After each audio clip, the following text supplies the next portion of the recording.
जयपुर के दरगाह मौलाना साहब का 215वां उर्स मुबारक शुरू। 215वां उर्स मुबारक शाही वलायत शहर जयपुर के सुल्तान मौलाना ज़ियाउद्दीन रहमतुल्लाह अलैह फ़खरी निज़ामी चिश्ती कादरी का उर्स मुबारक 4 दरवाज़ा स्थित दरगाह में 30 तारीख से 3 तारीख तक मनाया जा रहा है।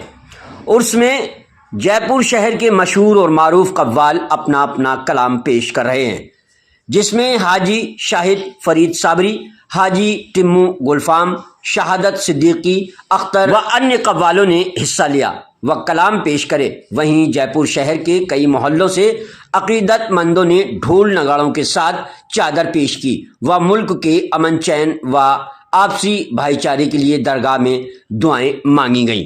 आइए आज हम इस दरगाह के बारे में आपको थोड़ी सी मालूमात देते हैं। राजस्थान के जयपुर में 4 दरवाज़ा स्थित एक ऐसी दरगाह मौजूद है जहां हिंदू और मुसलमानों की एकजुटता और प्रेम देखने को मिलता है। इस दरगाह में विभिन्न स्थानों से विभिन्न धर्मों के लोग विशेष रूप से गुरुवार को इस दरगाह के दर्शन करने पहुंचते हैं। आइए हम आपको आज इस दरगाह के बारे में कुछ जानकारी देते हैं। मौलाना साहब के बारे में कहा जाता है कि जब मौलाना साहब जयपुर में आए तो उन्होंने एक तंबू में रहना शुरू कर दिया था। उस वक्त ये 4 दरवाज़ा एक वीरान सी जगह और खाली पड़ी हुई थी। मौलाना साहब के तंबू में रहने की खबर जयपुर के महाराज को मिली।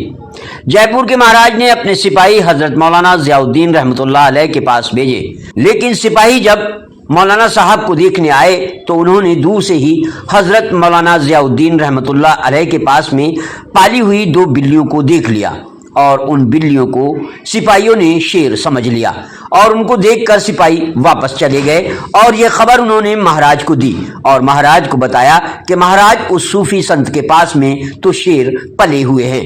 ये बात सुनकर महाराज हैरत में पड़ गए और उन्होंने उस सूफी संत से मिलने का निर्णय लिया। महाराज जब हजरत मौलाना ज़ियाउद्दीन रहमतुल्लाह अलैह के पास में पहुंचे और मौलाना साहब से जब बातचीत शुरू की तो उनकी बातचीत में महाराज मग्न-मुग्ध हो गए और वह भूल गए कि उन्हें उनके आराध्य देव गोविंद देव जी के दर्शन भी करने जाना है। काफी देर बातचीत करने के बाद महाराज को अचानक याद आया तो महाराज ने हजरत मौलाना ज़ियाउद्दीन रहमतुल्लाह अलैह से कहा कि महाराज मैं अब चलता हूँ, मुझे हमारे आराध्य देव गोविंद देव जी के दर्शन व प्रार्थना करने जाना है। तो हजरत मौलाना ज़ियाउद्दीन रहमतुल्लाह अलैह ने कहा कि कोई बात नहीं, हम तुमको उनके दर्शन यहीं करा देते हैं। यह सुनकर महाराज हैरत में पड़ गए और उन्होंने हजरत मौलाना ज़ियाउद्दीन रहमतुल्लाह अलैह से कहा कि यह कैसे हो सकता है। तो मौलाना साहब ने महाराज से कहा कि आप अपनी आंखें बंद करो। महाराज ने जब अपनी आंखें बंद की तो हजरत मौलाना ज़ियाउद्दीन रहमतुल्लाह अलैह ने 1 मिनट बाद कहा कि अब अपनी आंखें खोलो। जब महाराज ने अपनी आंखें खोली तो उन्होंने अपने आराध्य देव गोविंद देव जी की मूर्ति को अपने सामने पाया। यह चमत्कार देखकर महाराज बहुत प्रसन्न हुए और उन्होंने मौलाना ज़ियाउद्दीन रहमतुल्लाह अलैह को यहीं रहने की दरख्वास्त की। तब से मौलाना ज़ियाउद्दीन रहमतुल्लाह अलैह यहीं तशरीफ फरमा है। मौलाना